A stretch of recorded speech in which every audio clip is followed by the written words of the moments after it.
বনফুলের ছোট গল্প সার্থকতা। আমার অতীত জীবনের দিকে চাহিয়া দেখি আর আমার দুঃখ হয়। সে যেন একটা সুখ, স্বপ্ন ছিল। সেই আমার অতীত জীবনের স্মৃতি আজ সত্যই স্মৃতিমাত্র। মাঝে মাঝে মনে হয় একদিন আমার রূপ ছিল, সৌরভ ছিল, মধু ছিল।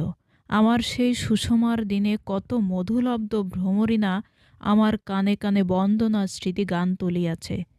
তাহারা আজ কোথায়? এই আকাশ বাতাস আলো একদিন কতই না ভালো লাগিয়াছে। একদিন ইহাদের লইয়া সত্যই আমি পাগল হইয়া থাকিতাম। আজ কোথায় গেল আমার সেই পাগলামি, সেই সহজ উন্মাদনা, ছন্দময়ী ভালো লাগার নেশা? আজ কই তারা সব? আজ আমি পরিপক্ব, অভিজ্ঞ। আমার সেই অতীতের তরল অনুভূতি জমিয়া যেন কঠিন হইয়া গিয়াছে।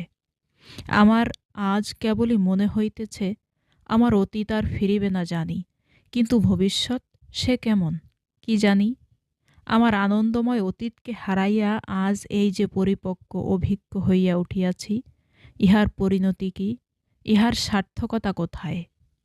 গাছের একটি পাকা ফল এইসব ভাবিতেছিল। হঠাৎ বাতাসের দোলায় মাটিতে পড়িয়া গেল। একটি পাখি আসিয়া ঠোঁটে করিয়া ফলটি লইয়া একটি ডালে বসিল এবং পরম আনন্দে ঠোকরাইয়া খাইতে লাগিল।